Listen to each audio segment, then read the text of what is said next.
God damn, I need IPA. This is Beering Ain't Easy, your podcast for beer humor, dad humor, and beer tastings from Texas and beyond. So crack one if you got one and turn it up.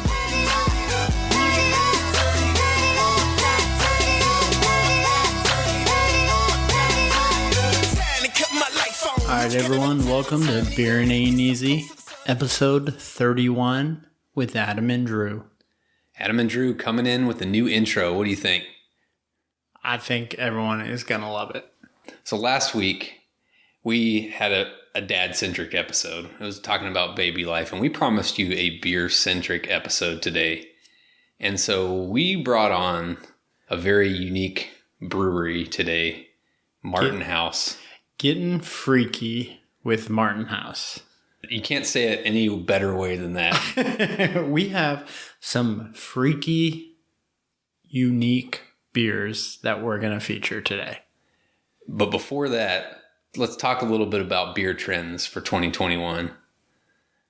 So I was reading this article, and it was talking about what are the big trends for this year, because a lot of people really just whiffed last year. They put these predictions out, then COVID happened, and it was like, oh yeah, sorry, in-person breweries, no, that's not going to be super popular. Not happening. What are your predictions on what does the beer life look like this year? It's got to be the revival of the in-person breweries. Yeah, you think it's coming back stronger than ever? It's coming back. I don't know. I think there'll be a little hesitancy, at least at the first half of the year, to really go full charge again. Well, you can't make a prediction about the first half of the year when it's April. I mean, we're mid-April. There's a month and a half left in the first half of the year. Okay, fair enough. So I'm talking second half 2021. I think breweries will come back, but I think it's still going to be all about that outdoor space. I think people are still they're going to have a year of like wanting to get the fuck away from people, and they still want that space. They want that buffer. They don't want that sweaty dude rubbing up against them at the bar. I don't ever want to be around people again. It's been glorious. It's been awesome. But that's the best part about going to a brewery anyways. Yeah. Like even before COVID. So COVID really just helped the breweries get a better outdoor setup. Yeah. The other thing that was talked about in the article is like the beer fads on the types of beer. You know, the last couple of years, people have been moving away from these bourbon barrel aged stouts and those big bombs. And they, hazies, obviously, they're not going away anytime soon. Not if I have anything to do with it. Sours and fruited sours have made a big push. But the biggest thing they were saying that's on the trajectory to be the big boom is the seltzers and the low alcohol beers like session beers and seltzers. So, well, I'm not surprised at all, because all of us just sat inside for a year and fattened up. And so now everyone is hitting those low-cal beers. It's out of necessity. Just like those non-alcoholic beers we were drinking. People are getting on the train, 60 cal. The last thing on that list that I thought was kind of interesting, and I think this has been talked about since COVID, is since so many people are making canned beer now instead of draft beer, there's been a pretty significant can shortage. So much so that some breweries have had to like buy old cans off of mass-produced breweries and relabel them. Yeah, I've actually noticed that like several times since this COVID situation started, is like where I've drank a beer from like a smaller brewery and I see the label of like a big brewery underneath it. Yeah. It's kind of weird because you think like they'd make more of an effort to like package it so that you can't see the other label. Yeah, they just slapped it on and be like, oh, fuck it. Yeah, it's like, well, these beer drinkers don't really give a shit, which I really don't give a shit. So they're pretty much right on that. So that reminds me of like a hilarious story from a few months ago that was on the Houston Craft Beer Society, where someone was being a mule for someone else to buy beer, and they went to a brewery and they picked up a bunch of cans, and some of those cans happened to be the repackaged cans. And so they gave it to this person, and that person literally thought they were being ripped off, that someone just bought labels and put it on some other beer and tried to sell it to him at a premium. And they were bitching this person out. And they're like, what the hell, man? I just muled beers for you. And they're like bitching about these cans. It's a dog eat dog world out there. Man, on Facebook, it's just, you get some characters on there. It's only proper to take out your fuse on Facebook in front of the whole world to see.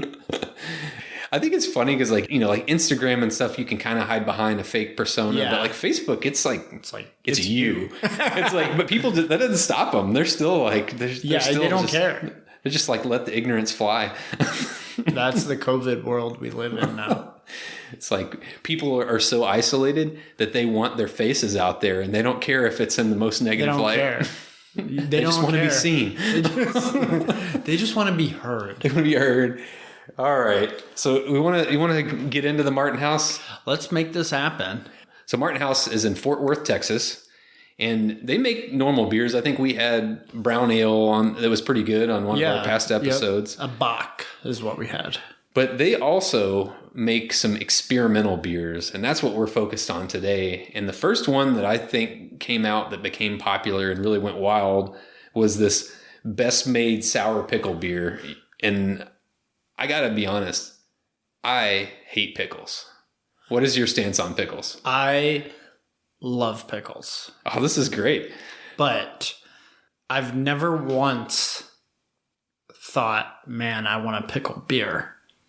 And so I have seen this beer literally 10,000 times in stores, and I have always wondered what it's like. Well, we're about to find out. I'm kind of excited. Yeah, I don't know what to think because, like I said, I hate pickles to the point where if I accidentally get it on my hamburger, I'm like using a knife to scrape off the pickle juice from my bun. That's how much I hate pickles. Oh, man. So I've got... Oh, it smells pickly. I've got very low expectations for this one, and nothing against Martin House, but really just everything against pickles. Have you smelled it? Oh, yeah, that's... Pickly. It's almost got like a pickle champagne smell to it. Bottoms up. Bottoms up. Oh, that's sour. It tastes like pickle. Woo. You got a pucker going there on this one. What is the ABV of this beer? 4.7%. So is it like a sour? Is the style of beer a sour, or does it even say? It says sour pickle beer, so I think it tastes like a sour. You know, like when I've seen this beer in stores, I've always like envisioned it tasting like overwhelming pickle juice. Mm-hmm. And that's exactly what I'm getting. I actually don't dislike it as much as I dislike eating pickles on a hamburger. I think I need to eat it with a hamburger to fully appreciate it. That's where we failed, is we should have had some snacks and some food up in here. Absolutely. Oh, man. So talking about Martin House while I'm slowly sipping on this beer, I read an article about them just because I was curious, because sometimes they come up with some really weird stuff. Like we've got a pretty good lineup today, but there's a couple missing that I couldn't get my hands on that I've seen. One of them, which was a buffalo wings called Buffalo Wangz. Oh. I want to try that. And the other one was ranch dressing. So you could actually, like, some people have mixed the ranch and the buffalo wings just to make like a combo. Yeah. But both of those they're just wacky. The ranch sounds absolutely disgusting. Did you look up the Untapped ratings on that? No, I didn't, but maybe we should on the show. Yeah. Maybe that should be towards the end. We start looking at what some of their beers are rated. Yeah, that would be interesting. So I looked at this article because I was like, why are they making these beers? Like, what are they trying to prove? And I thought it was a gimmicky thing to get a bunch of sales. But the more I read about it, you know how like during COVID, we started a podcast because we needed some shit to do. This was like their COVID out. They have a bunch of small batch stuff that they were making, and they're like, let's just experiment. And so I just imagine these dudes just like, you know, dudes and gals just like brewing the shit and I imagine them smoking a lot of weed while they're doing this just naturally, but they're like, hey dude, let's make a beer that tastes like a pizza. They even did an interview and they were like, okay, we want people to tell us if this is the worst beer they've ever drank. Just be honest, like be brutally honest and be like, this beer sucks, make something different or make more of this. So I got a lot more respect for them when I read that because you just never know what to think when you have a brewery that does this weird stuff. And the more I read it, I was like, oh, they sound pretty cool. Yeah, that's interesting. And this beer is interesting. It is. Drew, you're on the hot seat. What is your Untapped rating? Man, Pickle beer. I got to go 3.0. Really? Yeah. I thought you were going lower. It's the sourness that keeps me in. It's like super sour, and I enjoy that. See, I think it's the sourness that keeps me out. Okay. Because you don't like sours in the first place. No. So, like, I'm thinking this is a 2.5. Okay. It's too much pickle, and then the sourness on top of it. You made me go first when really I was shooting too high. I want to change my rating now. That is not allowed. I think you have a 30-second window. Isn't that a rule? That should be in the rules. Yeah, the more I think about it, I was just thinking, I'm kind of done drinking this beer, and that's only like 3 or 4 sips. And so by nature, that probably shouldn't be a 3.0 beer. Absolutely not. Yeah. So hard pass on this one. On to the next. On to the next. I'll say Martin for a pickle. How about 2 cents? Okay. All right, ladies and gentlemen, next up we have Space Pizza, which is a pizza beer. Let me crack this bad boy open. I feel like we need some sort of like the space music with that, you know. Okay, so 2 questions to get started. What do you think this beer is going to look like? Whew, I think it's going to look like a pale ale. I think it's going to look like a red ale. Okay. Oh, that's interesting. And for the record, Adam and I have not looked up anything about these beers other than just going into the store and picking it up. That's definitely darker than a pale ale. I think it's more of just like a traditional like West Coast IPA look. Okay. Before you do anything, I already ruined it because I smelled it. What do I think it's going to taste like? What do you think it's going to taste like? My prediction, since it's a pizza beer, I think it's going to taste like oregano. It smells 100% like oregano. Holy moly. And I love oregano. Yeah. So I think this beer is going to be good. I think this is going to be like a 1 beer situation. Yeah. But I think it's going to be good. I feel like a beer like this could complement, like if you were going literally to go eat pizza, I could see maybe pairing one with food. I don't know if it'd be good like with pizza, like maybe like with like an appetizer. So since this is a pizza beer, do you need to drink like another beer with it? Like your meal is in one and your beer is in the other? There you go. Well, I do. I did, full disclosure, I'm drinking an IPA on the side here. Yeah, to cleanse your palate. Yep. Dude, this is liquid pizza. I've never tasted anything like it. It's not like the Primo pizza that you go buy at the store. It's delicious. It is delicious, but it's like those old school like buffet pizza places you go to as a kid and you just eat a ton of. That's what it tastes like. It tastes like a Supreme pizza to me. Yeah, it's got a little spiciness to it. Yeah, right? like you can almost like I can taste some vegetables. And yes, it's the pepper. You get like green peppers or bell peppers in there. I almost felt like I was getting a hint of olive. I've got to say, this is as advertised. This is liquid pizza right here. I like it. Yeah. It's like far exceeding my expectations. Yeah. And I am digging the can because the space pizza has what looks like the USS Enterprise from Star Trek on there. A nerd like myself can appreciate that. So I just did the take a sip, follow with a drink of my IPA. Yeah. And it's perfect. It's a perfect combo. So you could double fist. This is even better. Not only could you, but you should. It's a liquid diet. It is. So before these beers, have you ever had a food beer? I certainly have not had as much of a food beer as these. So like I've had some stouts that were like your pretty dessertish type beer.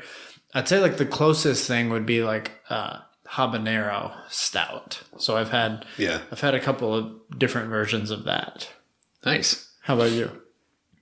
I had one oregano beer at a pizza place in Little Rock. I don't really remember much about it, but the one that I had that was probably the most unique is there was this place in Rice Village called it before it shut down. It was called Two Rows, and it's kind of like BJ's where they brew their own beer, but it's mainly a food joint. Okay. And one time they made this like jalapeno lager, and it was hot. Like you took a couple sips, and you're like, oh, this is pretty good. But man, you had the forehead sweat going like halfway through that glass. So wasn't a huge fan. So that's probably about as weird as it gets for me. And this is a whole new level today. What do you think the ABV of this beer is? 5.3. 6.2. Okay. I think before this episode's over, you're going to have to pull up your phone to like confirm like what types of beers these are called. It's just an ale, I guess. Well, no, it's actually a pizza beer. Oh, okay. It's its own category. It should be its own category. Oof. Yeah. Untapped's got to have a new category. I can just like feel myself burping up this the next day. That's the downside. All right. Since I had to go first last time, you're in the hot seat on the Space Pizza beer. What is your Untapped rating? It far exceeded my expectations, but it was still too funky. I'm teetering between two ratings. One of the tougher. You just got to grab the bull by its horns. 3.0. 3.0. I went a 3.25 on Space Pizza. You know, I was anywhere between 3.0 and 3.75, but as I just talked myself through it in my head, I would never get this beer again. Even though you said that you were going to drink it as your meal? Well, you were talking it up. I love pizza, though. I love pizza, and so I would much rather have actual pizza. I think if you rated it based on did they nail what they were going for, they would have gotten a 5.0 on that. They nailed what a pizza beer You could should not taste like. make a beer taste more like pizza than that beer. Space Pizza. I'm kind of ready to move on to dessert. And this one is Bananas Foster, coming in at 6% ABV. I don't know who this guy is supposed to be on there. Does he look familiar to you? I think that's Jesus. It's like if Jesus was a jolly chef. It looks like Jesus if he drank too many Banana Foster beers. Yeah, I was about to say, it's a plus-size Jesus. I may get struck by lightning here shortly. Yeah. It's much lighter colored. I'm trying to pick out the flavors in the nose. Banana. Yeah, that's pretty much it right there. Dessert beer with bananas, cinnamon, and rum flavoring. So I get a little bit of rum in the nose. I expected this to be sweeter. It's not like as sweet as I thought it was going to be. Everything about this beer is different than I was envisioning. So for one, I was envisioning it to be like black. It's more like a amber. On the taste, it kind of reminds me of banana pudding to me. It's not like a really overpowering flavor. It's like a subtle banana and sweetness. It's almost a light, easy drink. It's not as heavy as I thought it would be. It's I thought it would. When you said that it was only 6% yeah. ABV, I was expecting it to be like 9 or 10. So, Banana Foster, what are you rating this? This one didn't wow me. I'd probably just give it a 3.0. I'm going to 3.5. Okay. It was... You a banana fan? I am a banana fan. And I'm a beer fan. Yeah, that's a good combo. This is kind of interesting because we had the pickles for the appetizer, the pizza for dinner, and now we're moving on to dessert, which we ended up with 2 desserts, which you've got to introduce us on the final beer. Get that drum roll going. No problem with a second dessert. I feel like this last one, it was like saving the best for last, the one that my expectation that I would like the most. So tell us what we got. Puppy Chow. Heck yeah, man. So we're looking at a stout with powdered sugar, chocolate, peanut butter, and Chex. So that's what's interesting in Chex. So everything else, I could see it kind of rolling together. Yeah. But is there a saltiness to this beer? Oh, that would be awesome. What I want to know is that it's like a pastry stout with lots of adjuncts in it, lots of additives. Is it going to pour out and have a glob of solids like that one beer you had? I hope not. That is why I'm pouring mine first, so I get it off the top. I'll get the dregs. So this beer is coming in at 8% ABV. It is definitely a stout. My wife Meredith, after having the baby, has had like a sugar craving, and she bought a bag of pre-made Muddy Buddies. And so we actually had some Muddy Buddies this week, so I can fall back on that. And so I can really tell you, did this nail it or not? Should I go see if we still have some? Tempting. I definitely get the Chex and saltiness and the powdered sugar. I feel like those are some of the flavors I got first. Yeah, there's definitely peanut butter in it too, right? Yeah, peanut butter. I'm missing the chocolate flavor. Yeah, there's not a lot of chocolate. I get powdered sugar, peanut butter, and Chex. It's like leaving a powdered sugar texture on my tongue. It's almost like a little bit of a aftertaste. It's like you a need little, to drink some water. like chalky. Yeah. It's good, but that is a little bit of a detractor. It almost like dries your mouth out a little bit towards the end. So while we're drinking this stout and trying to figure out what it's all about, we're rhyming now. If you could talk to the brewers of Martin House and you could give them a request of anything, any food you've had, any drink you've had, what do you want them to make? Well, that is difficult because I didn't know they made a wing beer, and that is what I was going to go with. That was your go-to? Beef stroganoff. Whoa. That's just out of nowhere. That's like an April Fool's joke. Martin House, that is your challenge. So if I was going to talk to Martin House, as a kid, I was a huge Little Debbie's fan. What I would like for them to make is an oatmeal cream pie stout. So OCPs into a stout. That's what I'd like to see.